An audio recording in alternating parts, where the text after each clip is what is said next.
welcome back to Chocolate Chocolate tomatoes. Tomatoes. And we are back with another live. It's Saturday, y'all, December 14th. We don't have that many more days till Christmas, so hopefully you all did your Christmas shopping or you're finishing up Christmas shopping. So, again, gear up for those next few weeks. I'm excited, y'all, because we have a good movie review for you all today. Real quick before we get into the logistics of the movie review, I did want to talk about Chocolate Tomatoes. So if you are checking our live out for the first time, we are Chocolate Tomatoes. We do Christmas movie reviews, Black Christmas movie reviews. We give you all a 411 on it. We give you our chocolate rating, as well as just kind of like a play-by-play review of the movie, where we're talking about certain, what would you say, like highlights of the movie, Yeah. In our section called The Juice. The juice. So we'll give you the preliminary synopsis of the movie, along with some questions that don't tell you too much about the movie, because we don't want to give too much away if you haven't seen it. So we're going to do that first, and then we're going to go into what we call the juice part, where we are giving spoilers. Yeah, it's kind of spoiler section of the film. So we'll let you guys know to log off, go check out the movie that we're reviewing, and then come back, check out our chocolate rating, see if you all agree with it, and let us know down in the comments your thoughts on our review or your thoughts on the movie in general. So that's Chocolate Tomatoes. All right, so the movie that we are talking about today is Merry Xmas. And let me put that up on the screen. The 2016 version. Yes, the 2016 version, y'all. If you go to Tubi or you're typing it in wherever, you don't want the people that don't look like us. You want the people that look like us, okay? All right, so this movie, Merry Xmas, can be found on Tubi for free. It's streaming live now. Mm-hmm. And did you want to go into a little bit of background on Merry Xmas? Yeah, okay. Merry Xmas, movie from 2016, director Kenny Young, written by Grits Carter. I think that might say a lot. Grits, like as in bacon, egg, cheese? Yeah, grits, like breakfast. And grits, like breakfast. Grits. Oh, wow. So, summary. A mild-mannered single mother, Katrina Jackson, played by Angel Conwell, mm-hmm. and ADD sufferer, DeMarco Gamble, played by London Brown, are two loving parents raising their daughter in separate households. When DeMarco falls in love with another woman, Felissa Whitaker, played by Fawn Watkins, and plans a Christmas wedding, Katrina sets in motion a diabolical plan to ruin their fairy tale wedding.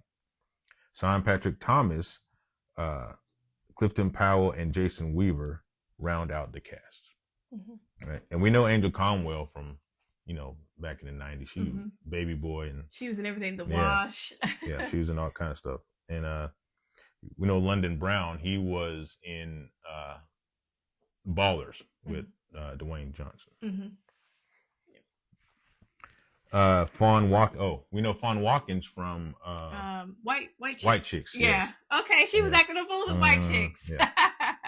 But this movie, y'all, it shows her what I would say a different side of her than what you see in White Chicks. Yeah. So yeah, we went over just a little bit of preliminary discussion or background on the movie. So now let's go into what we like to call our chocolate rating. All right. So did you want to go over the chocolate rating for everyone that is new or just joining us for the first time? Yeah. So for every movie we review, we have a rating system, 4-tier system. At the top of this list is hot chocolate. That's the best movie you've seen all year. That's one that's going to end up in your regular Christmas rotation. You got Home Alone, you got, the Christmas staples. Then you have sweet chocolate. It's maybe not great, but it's not a bad movie. It's something you enjoy watching. It was good. So surprisingly pleasant. We'll say sweet chocolate.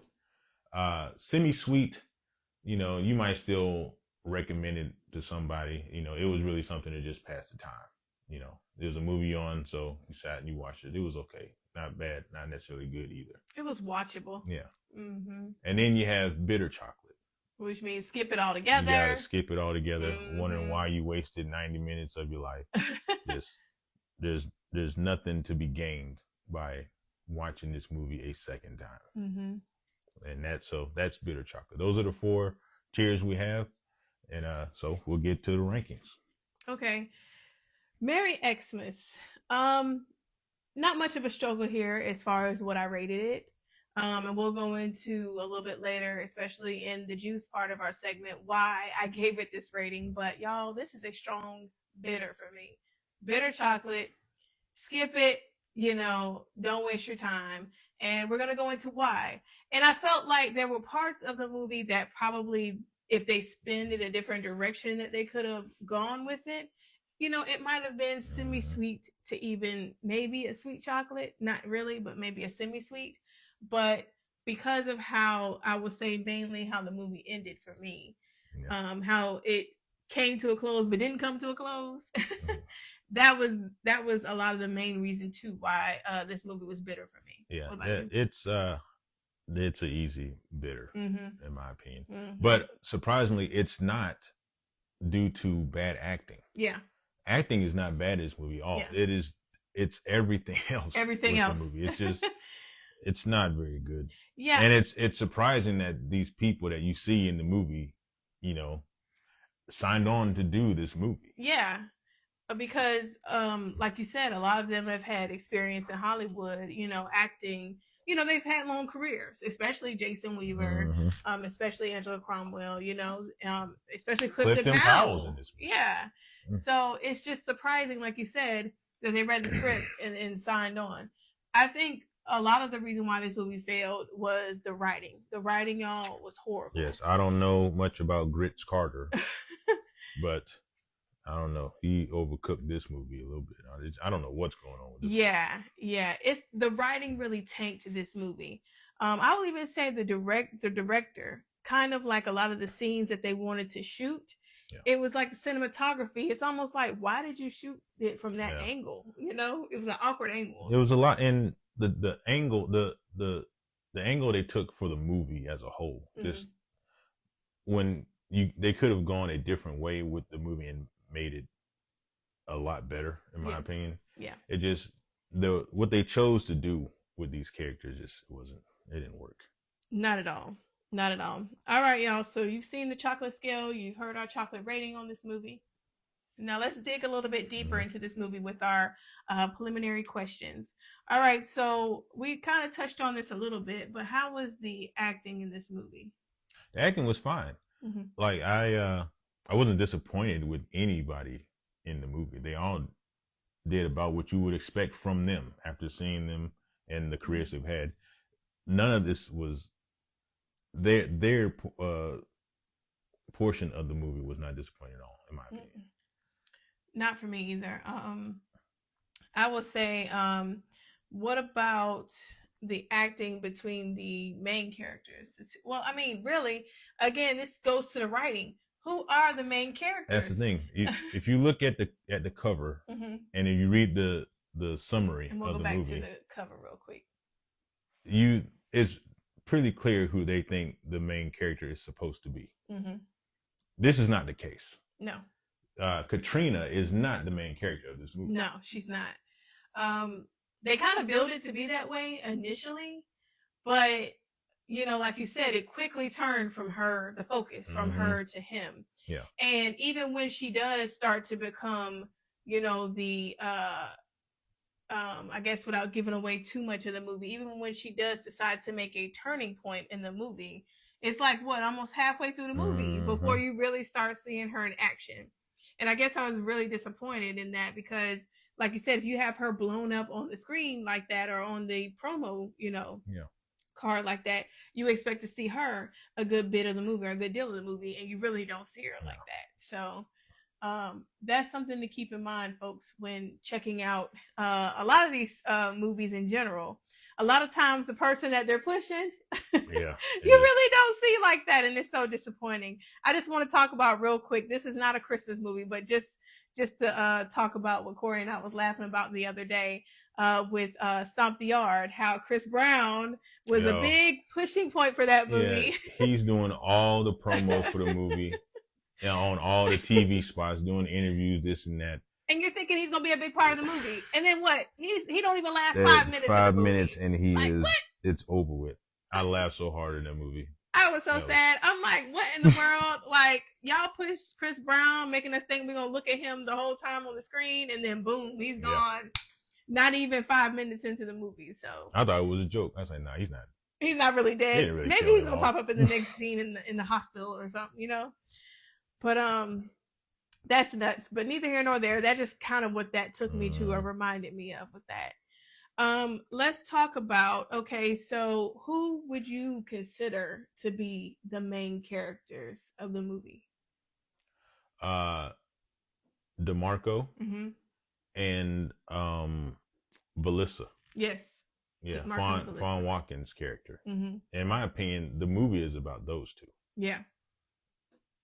Which brings to an issue I have, which we'll get into with the juice, but there's a very big issue I had with this movie, just in the way they went about doing it. But we'll get into it. Yeah. I will say, I think too, for me, that they are the two main characters. Everybody else kind of centers or falls around them. And to me, if you were going to do that, the promo trailer again should be switched. DeMarco should have been on the front, you know, and keep wanting to say Angela. What's her character in the movie again? Katrina, yeah. And Katrina should have been in the background. But you know what I'm thinking now? 2016, nobody really knows London Brown. No. He's just, you know, so you see why they put her there, but she's not, the movie's not about her. No, but they should have wrote it. If they were going to do that, they should have wrote it about her. That makes you even more disappointed when you come into the movie with expectations. The acting between the two people who I would consider the main characters, I thought it was good. I thought he did a good job, both of them. Yeah. His character got a little corny sometimes, but but I think he made it work. Yeah, he made it work. Yeah. So yeah.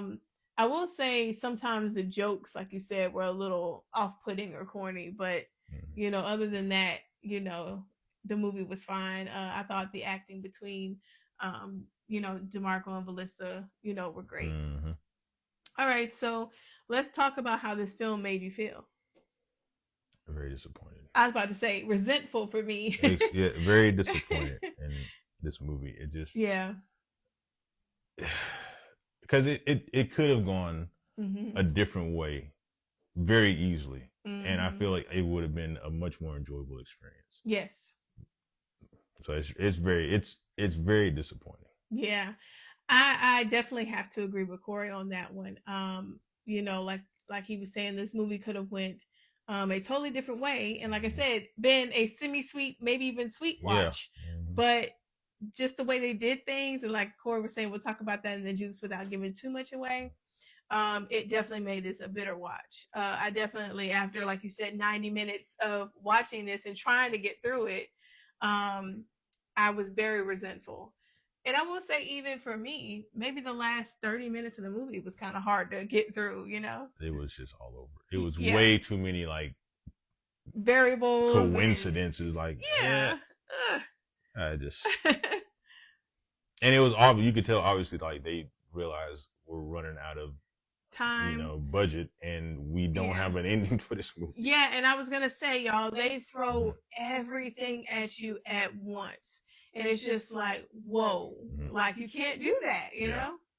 All right. So, wardrobe. How was the wardrobe in this film? I didn't really notice it. So I'm going to say it was probably okay, decent. Nothing about it really. I was like, I don't know why they got that going. So, I will say you can tell that it's not necessarily big budget, but like, you know, cause we've done a lot of, what we would consider smaller budget movies. And some of them have better, I guess, some of them have better wardrobe than others. And this was not one that was up there for me. Some of the stuff they had Fawn Watkins wearing, that was Yeah. It's like, okay, I guess They could have had her in some more youthful looking things. That's why I said it's not really the top for me. Yeah. Compared to some of the movies even we've done this season, I'm like, wow, I'm really impressed with the wardrobe. But this is not an impressive wardrobe. All right. Let's talk about cinematography. How do you feel about the cinematography? There was a lot of shots that I didn't think didn't make sense. There are a lot of scenes with these two characters having a dialogue, and just the camera angles they chose didn't make a lot of sense to me. Yeah. It was very jarring just to be watching this and have this conversation with them going back and forth, and the angle of the camera just. Yeah. Like when someone's talking, especially like you said, two people having a conversation, and you're looking at this kind of part of the person's head, that was just kind of weird. And or like this, you're looking. It was very pronounced. It's like you're looking almost under their chin at the character talking. It was a weird camera angle that they were doing. Yeah. They didn't fully turn the back, but it was almost like you were looking at the back of their head. Yeah. It was very amateur like the cinematography. Or just not very thought through, shall I say. Yeah. Let's talk about the pace of the film. How was the pace? What pace? I know, I was going to say that was kind of non-existent. It seemed like they were trying to get to a pace and then it just fell apart. But it's hard to establish a pace because throughout the movie they're jumping like months ahead at times. So it's hard to really figure out a pace for the movie because things are changing so rapidly. To me, they should have had some kind of calendar or like ticker that they kind of periodically, went to.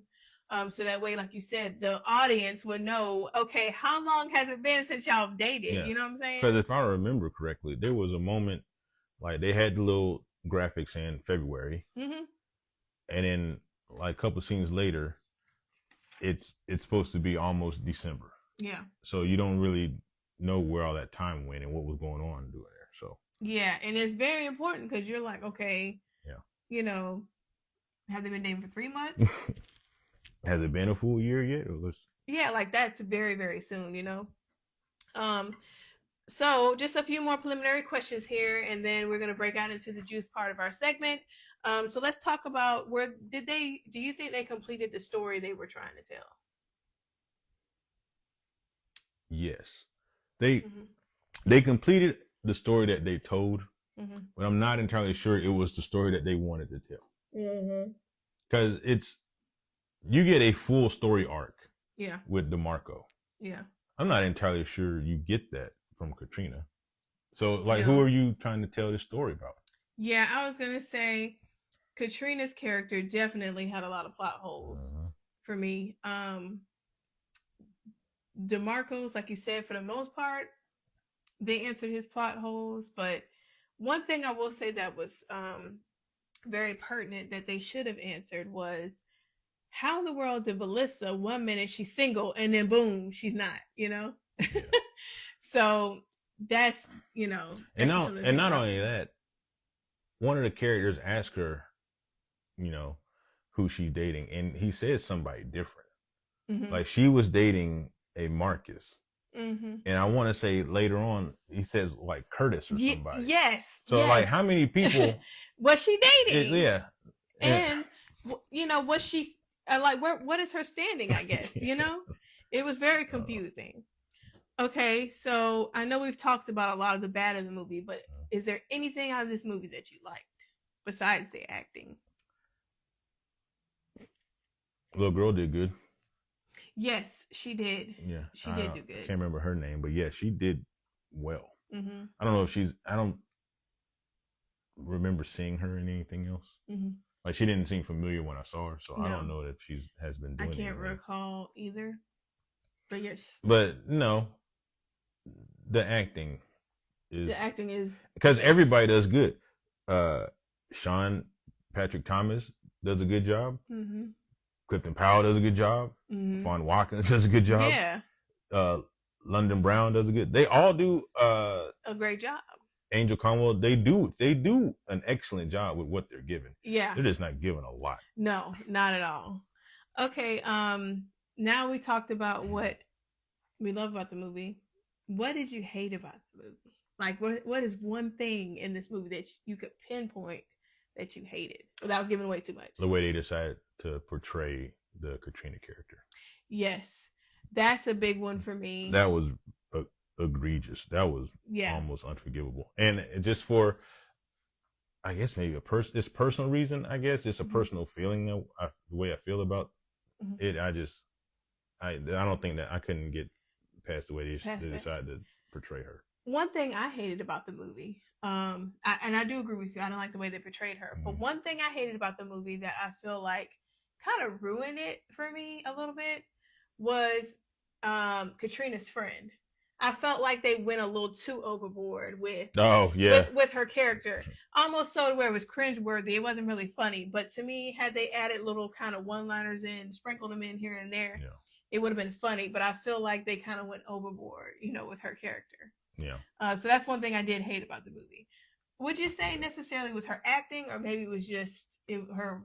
I think a lot of it was the subject matter. It's the way in which they decided to approach the subject matter that her whole character is based off on. Yeah. Like the character itself and what they do throughout the movie, it could have been very funny. Yeah. Like she was supposed to be the comic relief, and it would have been funny. They just didn't really pull it off. Yeah.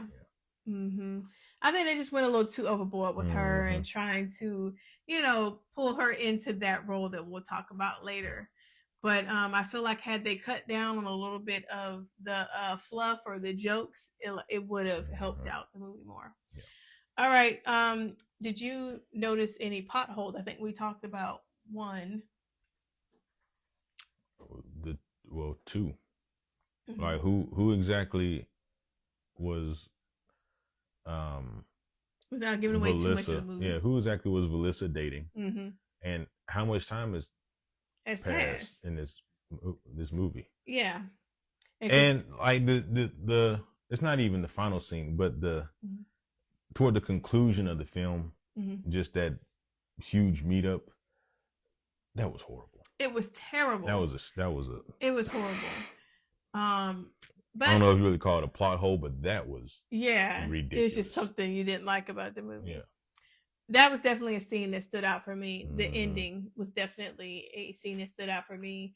Is there anything else that stood out?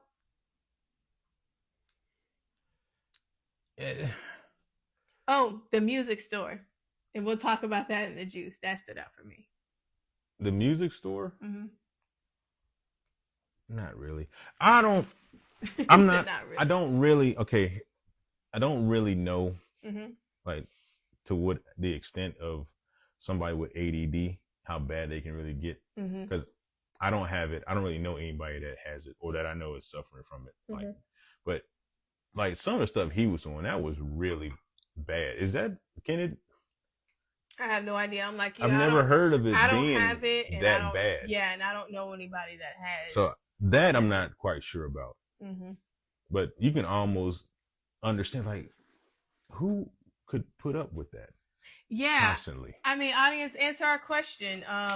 If you've seen Merry Xmas and you know someone who has, is it ADD or? He had ADD. Okay, ADD. But this man was constantly locking his keys in the car.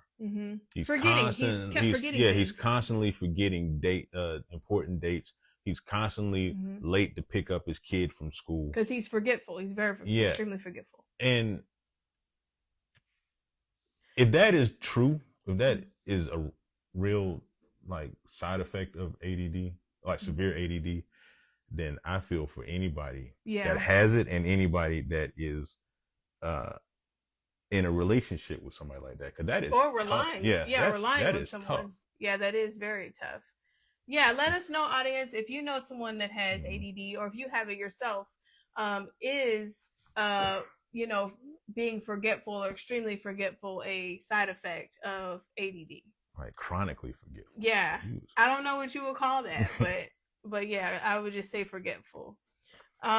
Is the movie predictable? What movie? No, because you go in the movie thinking you're about to watch a movie about Angel Cromwell. Yeah. And you're not. So from right off the bat, it's like, oh, this is, I don't know what to expect now because. Yeah. I mean, there's certain parts of it that's predictable because I mean, boy's always gonna get the girl or Yeah, whatever. you know how it's gonna end. Yeah, that's predictable. But like Corey was saying, you thinking that Katrina's gonna be the standout or breakout star, or not breakout, but the star of the movie, and it totally turns on you, right? All right, so those are our preliminary questions. Real quick, audience. I know you guys like to know what we are drinking on, so let's talk about that. Tonight, I am drinking Sam's Club Malbec. Malbec. 2023. This is a red wine. It's from Argentina, and it's 13.5% alcohol. So if you have a Sam's Club membership, go right in there, get you some red wine, some Malbec. This is not for the weak of hearts or the faint of hearts, y'all. You got to be a real wine connoisseur to enjoy something like this. All right. I got a cocktail. This is a cinnamon sidecar made with Nyack cinnamon fire cognac. Also black owned. Black owned. Yeah, y'all. We like to definitely give a shout out. Show them that bottle again. That bottle is beautiful. Mm-hmm. Show them that bottle again. There you go. Nyack. It's good stuff, y'all. Yeah, so definitely head to your Sam's Club or head to your local liquor store. I want to say. I'm sorry, this is a brandy, not a cognac. I want to say if you can't find that in a liquor store, I'm sure you can probably order it. Maybe Total Wine might have it. Possibly, maybe? Yeah. Yeah. So you said it is a. It's a brandy. It's a brandy, y'all. Brandy. I misspoke, not cognac. Cognac is what I had the last time. Yeah. That's right. All right, y'all. So if you have not seen Merry Xmas, go on to Tubi, check the movie out, then come back here, y'all. Don't forget, come back here, watch the rest of the live, and then let us know down in the comments your thoughts about Merry Xmas, your chocolate rating, and whether or not you agree with us, what you took away from the live. Just let us know, y'all. All right, so we are getting ready to start the juice part of our segment. So again, this is the spoiler part. If you have not seen it, if you have not seen Merry Xmas, go ahead and log off now. All right, so let's get into this movie, Merry Xmas. Okay, so the movie opens with DeMarco forgetting the daughter at school, picking to pick her up. Just open, and it's so predictable that the mom is waiting at the school just in case he doesn't show up. Katrina's right there. I will say what's interesting for me is knowing that he's that irresponsible and you're still messing around with him and can mistakenly make a second baby for him to forget about. That's another thing. That is nuts. Y'all linking up every Christmas. Yeah. And obviously you like him still. You ended things with him because he's not dependable. And but you still like him enough to where y'all end up together every Christmas. Yeah. It's just like you already fell on your head once and you're ready to fall on your head potentially twice because you could easily have another kid. Yeah. You know what I'm saying? And this movie for me, I will say definitely hits home. We all know someone that, at one point couldn't get right. Heck, one point I couldn't get it right. You know what I'm saying? So, I mean, this movie definitely is one to hit home, and you can really relate to the DeMarco character. Maybe not as extreme, y'all, but you can, pinpoint some things, you know? So, I felt like that was an interesting point of the movie. Another thing is the meeting on the porch between him and Jason Weaver's character. On the porch, yeah. That scene was shot so awkwardly, Yeah. But the dialogue fills you into the story. You know what I'm saying? He's got this app. He's struggling or aspiring. App maker,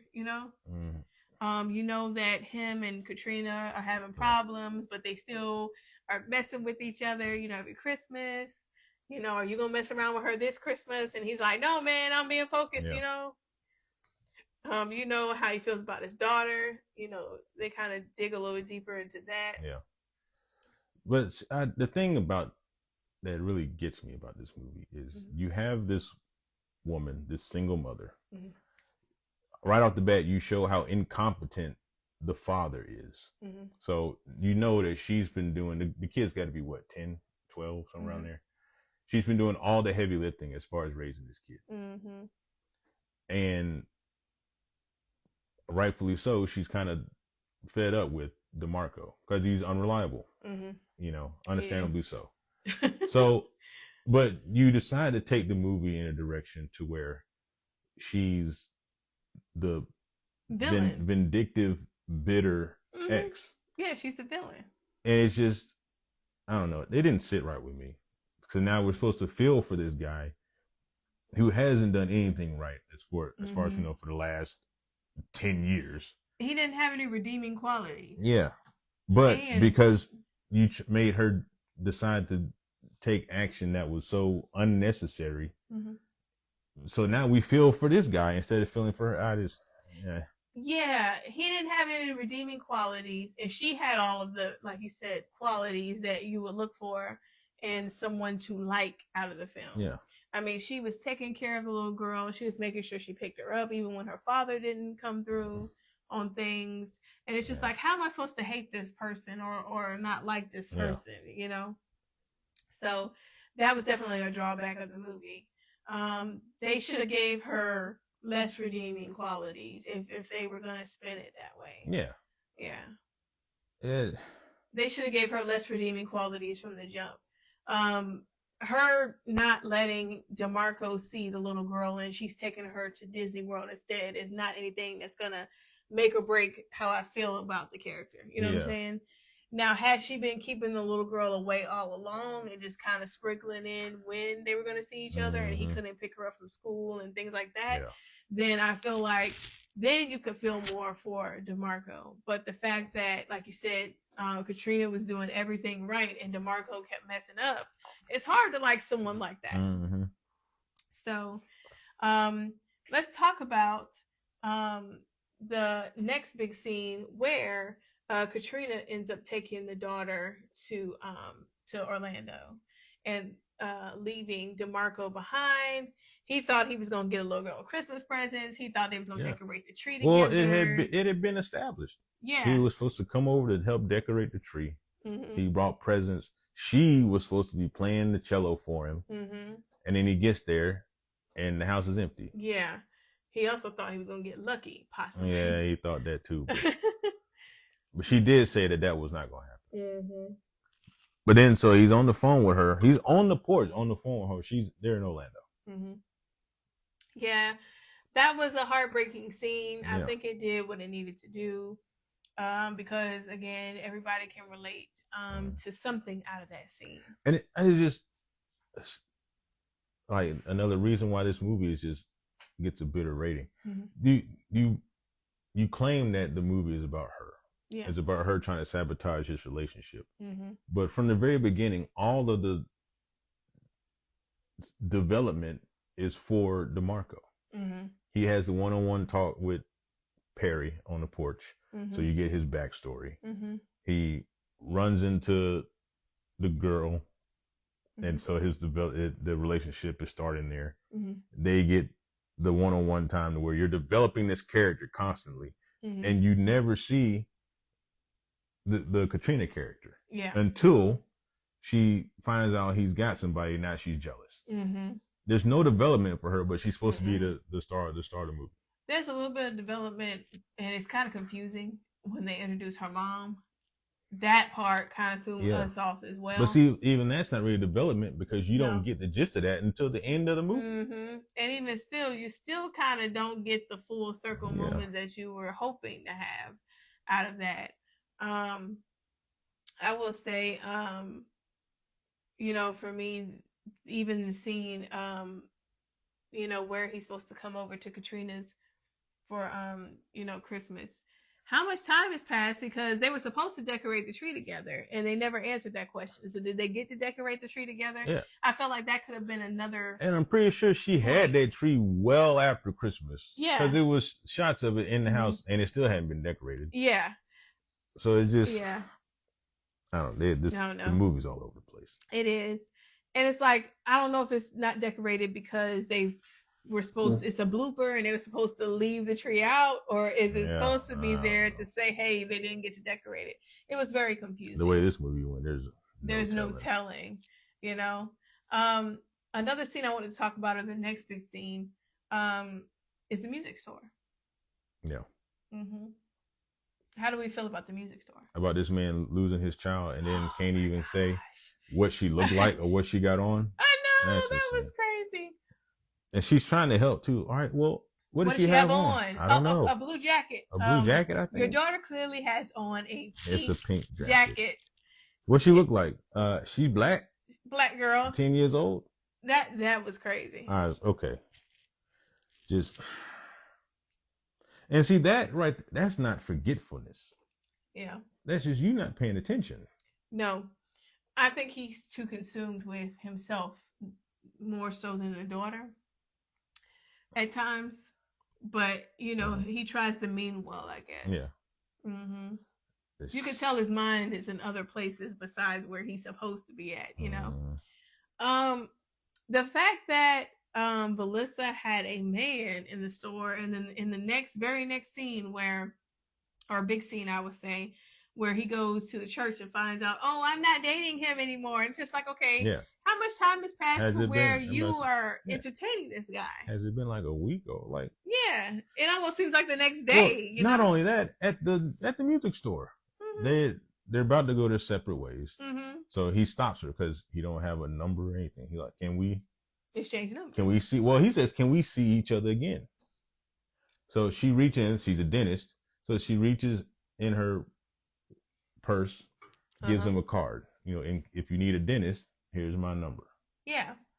He didn't ask about no dentist. No. He asked, can we see each other again? You got a man. He right over there. And the fact to me that she was acting like she didn't have a man, and he was right there. And then at the end, oh babe, like honestly, you didn't think she was with anybody, you know? Yeah. It's like it was crazy. That's good. All right, so let's talk about what would you feel like is the next big scene? Is it the bowling scene, or what do you feel like is the next big scene? It would have to be the church scene. The church, where he sees her again, you know. Mm-hmm. So he's already infatuated with this woman. So he gets his keys locked in the car again. Mm-hmm. So now he's got to walk. Walks by the church. Here's the singing. Yeah. You know, here's the scene. So let's walk in. I hear the singing from the church. So let's walk in. And there she is in the choir singing. Mm-hmm. I don't think we ever hear her sing again, do we? No. Yeah.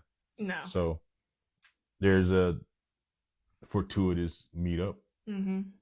And so they now after, I don't know, is it service or is it practice? What was going on there? There were people in there. It had to be service. Yeah.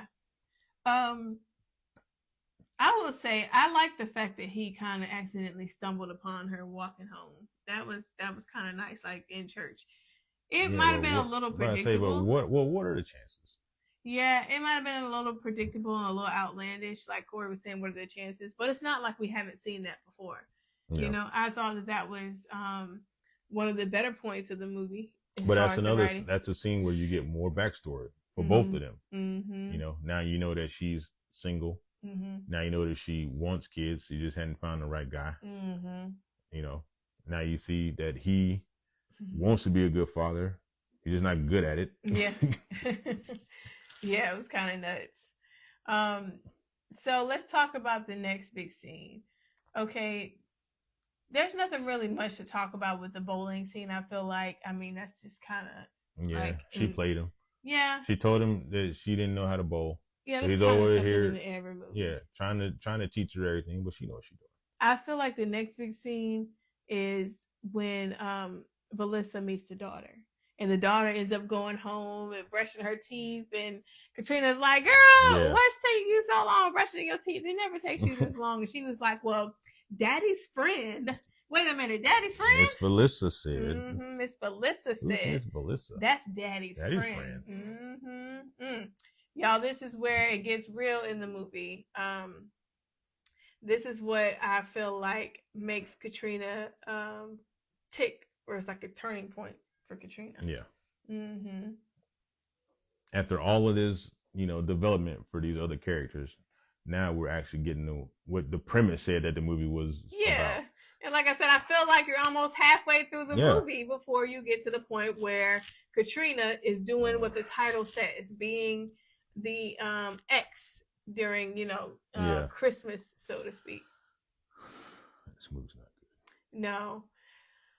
Y'all, we are trying to do pull out scenes for y'all, but it's tough with this one. All right, you know what? We just got it. Look, there is a scene at the end of this movie. Yeah, let's just move to that point. Because over the course of this, Katrina, or the vice principal, played by Sean Patrick Thomas, by the way, is trying to push up on Katrina. But he doesn't know if it's a good idea because she's the mom of one of the students at the school. She's the parent of the kid. So he is at the church talking to the pastor. They're playing chess, but he's voicing, his concerns about whether or not he should pursue this relationship with this mother of one of the kids at his school. Now, over the course of this conversation, by the time they get ready to wrap it up, in walks his sister, who happens to be Felissa. Now, at this point, Felissa and DeMarco are kind of on the rocks. I don't know if they're technically really broken up, but they were engaged. Yeah, I was gonna say they were gonna walk down. They were engaged at this point, and Katrina has no idea. Yeah, Katrina happened. So he walks in. He does not know that his sister was even engaged. That was nuts to me. And then he finds out that she's engaged to the deadbeat dad that don't pick his kid up from the school. And then, so now he introduces the girl that he's been talking to or interested in, who's Katrina. So she's walking in.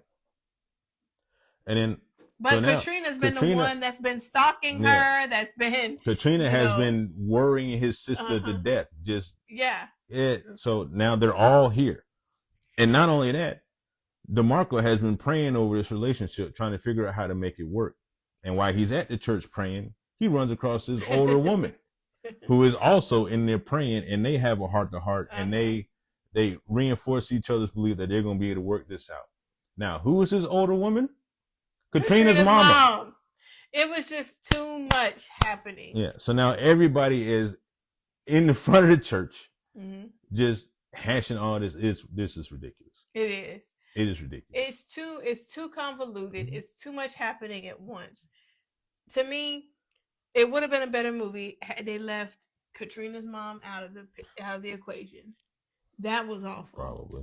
It would have been a better movie, I feel like, had they not made what's the vice principal and Felissa brother and sister, or at the very least, trying to get with. At the very least, you have to expose that connection early on. Yeah.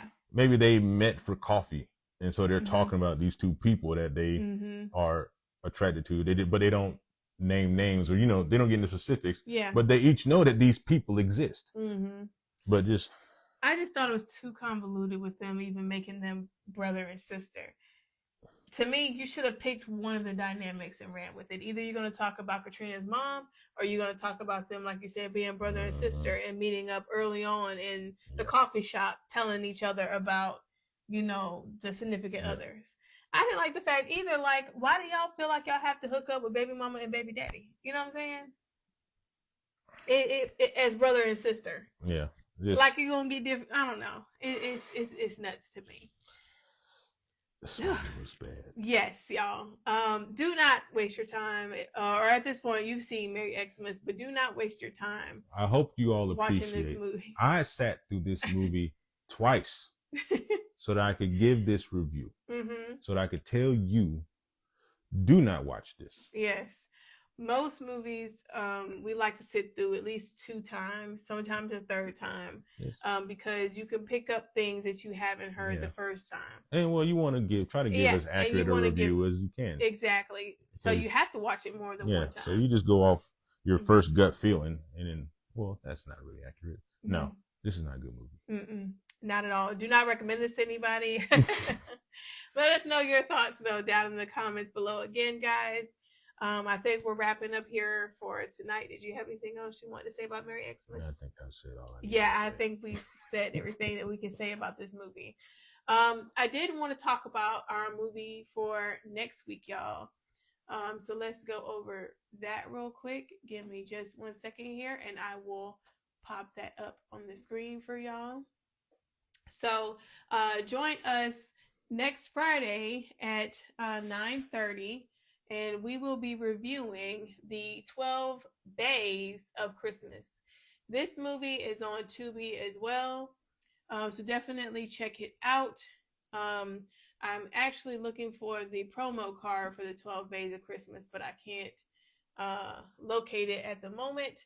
But I will post it up on our stories so you guys can see what that looks like, so that way when you're going on Tubi, you can make sure you click on the correct title.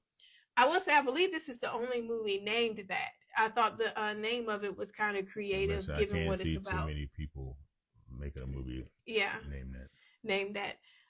So I can't wait to talk about that movie next Friday, y'all. It's going to be an exciting watch, and we will even have a special guest talking with us about the 12 Days of Christmas. All right, y'all. So join us next Friday again, same time, at 9:30. I know we were a little late today, but we getting it together. We's on CPT time today, y'all. But we're gonna get it together for next week, especially because we're gonna have a special guest. So please join us again right here on the Chocolate Tomato channel at 9:30 Eastern Standard Time. All right, y'all. I'm Ashley. I'm Corey. And we will see you next time. Bye.